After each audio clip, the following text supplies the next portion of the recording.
తెలంగాణలో జనసేన రాజకీయ కార్యకలాపాల గురించి ఇప్పటి వరకు మాట్లాడలేదు. ఇప్పుడు చెబుతున్నా 2029లో తెలంగాణ అసెంబ్లీ ఎన్నికల్లో జనసేన పోటీ చేస్తుంది. జీహెచ్ఎంసీ ఎన్నికల్లోనూ జనసేన పోటీ చేస్తుంది. పొత్తులతో వెళతామా, ఒంటరిగా పోటీ చేస్తామా అనేది కాలం నిర్ణయిస్తుంది. ఎవరు కలిసి వచ్చినా రాకున్నా ప్రజల కోసం పోరాడతా, రాష్ట్రంలో జరుగుతున్న ప్రతి అన్యాయాన్ని ప్రశ్నిస్తాం అని జనసేన అధినేత ఏపీ ఉప ముఖ్యమంత్రి పవన్ కళ్యాణ్ ప్రకటించారు. తెలంగాణలో పర్యటిస్తాను అని చెప్పారు. పదే పదే ప్రాంతీయ విద్వేషాలు రెచ్చగొట్టడం దేశ సమైక్యతకు మంచిది కాదని, ప్రాంతీయ విద్వేషం ఉగ్రవాదం కంటే ప్రమాదమని అభివర్ణించారు. ఇప్పుడు తెలంగాణ విభజన జరిగినప్పుడు, ఆంధ్ర తెలంగాణ విభజన జరిగినప్పుడు 11 రోజులు నేను నిద్రాహారాలు మానలేదు అని ఆ సభకు వచ్చిన జనాన్ని రెచ్చగొట్టడం ఉగ్రవాదం కన్నా ప్రమాదం కాదా? అది ప్రాంతీయ విద్వేషం కాదా? నువ్వు అన్న ఆ మాట తెలంగాణ ప్రజల్లో రక్తం మరిగేలా ఆ స్టేట్మెంట్ చేయలేదా? ఇవాళ తెలంగాణ ప్రజలంతా నువ్వు తెలంగాణలో అడుగు పెడతా అంటే దాని గురించే కదా నిన్ను క్వశ్చన్ చేస్తున్నది. 11 రోజులు నిద్రాహారాలు మానేసిన నువ్వు ఏ రకంగా తెలంగాణలో అడుగు పెడతామని కదా అడుగుతున్నది. ఇది ఉగ్రవాదము, ప్రాంతీయ విద్వేషం కాదా నువ్వు అన్న మాటల్లో? రెండోది, తెలంగాణ ప్రజల దిష్టి తగిలింది, కోనసీమలో కొబ్బరి చెట్లు ఎండిపోయినాయి అని మాట్లాడిన నువ్వు ప్రాంతీయ విద్వేషాన్ని రెచ్చగొట్టినట్టు కాదా? అది ఉగ్రవాదంతో సమానం కాదా? ఆన్సర్ చేయి దీనికి ఆన్సర్ చేయి మిత్రమా. ఇది అసలైన ఉగ్రవాదం, ఇది అసలైన ప్రాంతీయ విద్వేషం. నీ వ్యాఖ్యల వల్లనే ఈ పరిస్థితి. ఇప్పుడు గతంలో కూడా తెలంగాణకు వచ్చినావు కదా, ఎవరైనా అడ్డుకునే ప్రయత్నం చేసిరా? ఎవరన్నా మాట్లాడిరా ఎందుకు వచ్చినావని? ఎందుకు మాట్లాడుతున్నారు ఇప్పుడు ఇక్కడ ఒకటి గమనించండి. తొండికో మొండికో పవన్ కళ్యాణ్ తెలంగాణ సమాజం మొత్తాన్ని ఒక తాటి మీదకి తీసుకొచ్చింది. ఇవాళ మేము అట్లా థ్యాంక్స్ చెప్తున్నాం పవన్ కళ్యాణ్కి. ఎందుకంటే ఇంతకాలం ఈ తెలంగాణ సెంటిమెంట్ని, తెలంగాణ వాదం అరే ఏమైపోతున్నది, మన నీళ్లు బాయ్, నిధులు బాయ్, నియామకాలు బాయ్, మన పాలకులు అనుకున్న ఈ దుర్మార్గులు 10 ఏళ్ళుగా ఆయన, 2.5 ఏళ్ళుగా ఈయన రాష్ట్రం మొత్తాన్ని కబలించేసి దుర్మార్గులంతా వాళ్ళకే దోచిపెడుతున్నారు అని అనుకొని ప్రజలు కూడా చాలా సైలెంట్గా ఉన్నారు, ఎక్కడా మాట్లాడట్లేదు అనుకున్న సమయంలో ఈ సమాజాన్ని ఒక తాటి మీదకి తెచ్చే ప్రయత్నం చేసినాం. అది తప్పుడు మార్గంలోనో ఏదో ఒక మార్గంలో మొత్తానికి. ఇప్పుడు తెలంగాణ ప్రజలు దీన్ని ఏ రకంగా ముందుకు తీసుకెళ్ళాలి? మేము అడిగేది ఏంటంటే, తెలంగాణలో వివిధ దేశాల నుంచి వచ్చి బతుకుతున్నారు, వివిధ రాష్ట్రాల నుంచి వచ్చి బతుకుతున్నారు. ఎవరితోని గొడవ లేదు కదా. ఎవరితోని గొడవ? తెలంగాణ ఆత్మగౌరవాన్ని దెబ్బతీసే విధంగా మాట్లాడిన వాడి మీద, చర్యలు చేస్తున్న వాడి మీద గొడవ. ఎవడైతే మన వ్యాపారాలని, మన యొక్క వృత్తులని నాశనం చేస్తున్నాడో వాడి మీద గొడవ.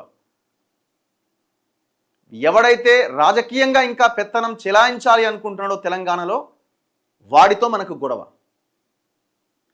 ఇప్పుడు మహారాష్ట్రలో వస్తున్నారు, ఇంకో రాష్ట్రం, వాళ్ళతో ఎందుకు గొడవ లేదు? మీతో ఎందుకు గొడవ వస్తున్నది? మీరు ఇక్కడ రాజకీయ పెత్తనం ఇంకా మాది ఉండాలి అని మీరు కోరుకుంటున్నారు కాబట్టి మీతో గొడవ వస్తున్నది. ఇంకా ఇక్కడ ఉన్న గవర్నమెంట్స్ని మేమే రూల్ చేయాలి, మా కనుసన్నల్లోనే మీరు ఉండాలి అని మీరు అనుకుంటున్నారు కాబట్టి ఇక్కడ గొడవ వస్తున్నది. ఇది తెలంగాణ ఆత్మగౌరవం మీద, తెలంగాణ ప్రజల మీద జరుగుతున్న భయంకరమైన దాడి. అరే వీళ్ళు తెలంగాణ రాష్ట్రం వచ్చిన తర్వాత కూడా మా చేతుల్లోనే ఉండాలనుకుంటున్నామే, ఈ భూములు మా చేతుల్లో ఉండాలి, ఈ సంపద మా చేతుల్లో ఉండాలి అని అనుకుంటున్నామే అనే దాంట్లో భాగంగా వాళ్ళకి ఎక్కడైతే ఇబ్బంది జరుగుతుందో వాళ్ళు దాన్ని సాధించుకునే దాంట్లో ఇప్పుడు మన మీద యుద్ధం ప్రకటిస్తున్నారు. మనం అనొద్దట తెలంగాణ సెంటిమెంట్, అనొద్దట తెలంగాణ వాదం గురించి మాట్లాడొద్దట. మా సంపదని దోసుకున్నప్పుడు మాత్రం తెలంగాణ అప్పుడు ప్రాంతీయవాదం గురించి మాట్లాడొద్దు. మనమంతా ఒకటే కదా, మేము కూడా దోసుకుంటామని, మీరు కూడా మీది కావాల్సింది మీరు దోసుకొని వెళ్ళండి అని చెప్పాలన్నట. ఒక ప్రాంతం మీద దాడి చేసి ఒక ప్రాంతంలో ఉన్న పొలిటికల్ సిస్టమ్ని మొత్తం మీరు చేతిలో పెట్టుకోవాలని అనుకోవడము ఉగ్రవాదం కాదా?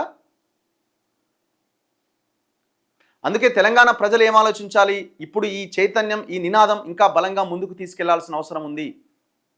పవన్ కళ్యాణ్ వస్తావా తెలంగాణ రాజకీయాల్లోకి? నువ్వు అక్కడ రిజైన్ చేసి రా తెలంగాణ రాజకీయాల్లోకి, చలో ప్రజలు చూసుకుంటారు.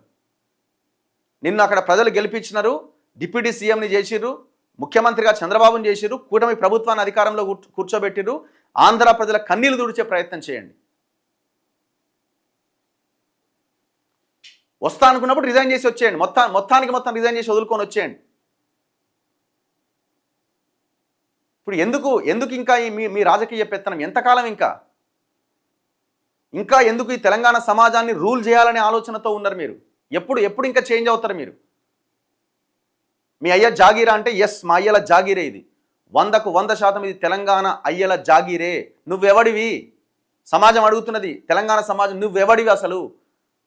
నువ్వు ఈడ పెత్తనం చేయడానికి నువ్వెవడివి? ఏం పని మీకు? శుక్రవారం, శనివారం, ఆదివారం ఏం పని? ప్రధానమంత్రి వస్తే హైదరాబాద్లో కలుస్తారా మీరు? ఆంధ్రప్రదేశ్కి పిలిపించి ఆంధ్రప్రదేశ్ ప్రజలకు ఒక భరోసా ఇచ్చినట్టుగా ప్రధానమంత్రి పర్యటన ఉండాలని కోరుకోవాల్సిన మీరు హైదరాబాద్లో కలుస్తారా? ఏం మెసేజ్ ఇచ్చినారు ఆంధ్ర ప్రజలకి మీరు? తెలంగాణకి ఏం మెసేజ్ ఇచ్చినారు? అంటే ఇది మాది, ఇది మేము ఇక్కడ ఉన్నాం, మేము ఇంకా పోలేదనేటువంటి మెసేజ్ మీరు ఇవ్వదలుచుకున్నారు. ఇప్పుడు రేవంత్ రెడ్డి చెప్పాలా నువ్వు ఎవరికి ఏజెంటు, ఎవరి తరపున నువ్వు ఇక్కడ పరిపాలన చేస్తున్నావో నువ్వు చెప్పాలా. రోషయ్య విగ్రహం పెట్టినావు, బాలసుబ్రహ్మణ్యం విగ్రహం పెట్టినావు, ఎన్టీఆర్ విగ్రహం పెట్టినావు. ఎన్టీఆర్ ఇందిరాగాంధీతోని లేకపోతే డాక్టర్ బిఆర్ అంబేద్కర్తో కంపేర్ చేసి జాతిరత్నాలు అంటున్నావు. అంబేద్కర్తో కంపేర్ చేసినావు ఎన్టీఆర్ని. ఈ సెంటిమెంట్ ఇంకా ఇప్పుడు డిఫెన్స్లో ఉన్నాడు మనోడు. డిఫెన్స్లో ఉండి ఒకరిద్దరు మంత్రులతో ఎమ్మెల్యేలతో మాట్లాడిస్తున్నాడు తెలంగాణ వాదం, తెలంగాణ సెంటిమెంట్ అని. నువ్వు 3 విగ్రహాలు పెట్టిన నువ్వు ఆంధ్ర వాళ్ళవి, ఒక్క తెలంగాణ మహానుభావుడు విగ్రహం పెట్టినవా? ఒక్కరిది గద్దర్ విగ్రహం పెట్టినవా? అందశ్రీ విగ్రహం పెట్టినవా? నువ్వు గనక ఇదే రకంగా వ్యవహరిస్తే నిన్ను కూడా ప్యాక్ చేసి పంపిస్తారు. నీ ప్రభుత్వ పతనం దాదాపుగా ఖరారైపోయినట్టే. ఇక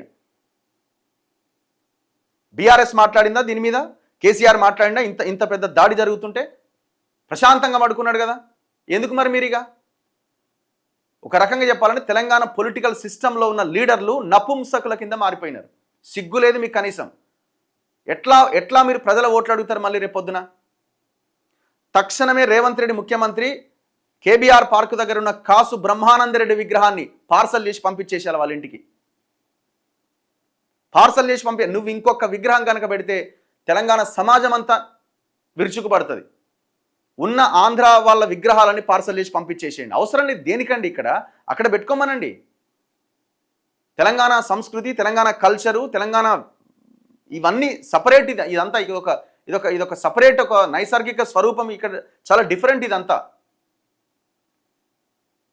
సో ఎవరైతే ఇక్కడ రాజకీయ పెత్తనం చేయాలనుకుంటున్నారో, తెలంగాణ ఆత్మగౌరవం మీద దాడి చేయాలనుకుంటున్నారో వాళ్ళందరికీ ఖబర్దార్. ఖచ్చితంగా ఇది తెలంగాణ సమాజం నుంచి వస్తున్నటువంటి మాట. మనం ఇంకా సైలెంట్గా కూర్చుంటే మొత్తం కథం పట్టిస్తారు. అసలు ఎందుకండి ఇక్కడ ఆంధ్ర విద్యా సంస్థలు దేనికి? ఎందుకు నారాయణ శ్రీ చైతన్య, ఆంధ్ర హాస్పిటల్ దేనికి? ఎంతకాలం ఇంకా ఈ దోపిడీ, ఈ రక్తం దాగే వ్యవహారం? ఈ ఎలక్షన్లో పోటీ చేస్తాడు. 10 ఉమ్మడి జిల్లాల పేర్లు చెప్పాయా? తెలంగాణలో ఉన్న 10 ఉమ్మడి జిల్లాల పేర్లు చెప్పు. తెలంగాణలో ఏ కల్చర్ ఎక్కడ ఉంది, ఏ ప్రాంతంలో ఏముంది చెప్పు, దాని గురించి ఒకసారి మాట్లాడు.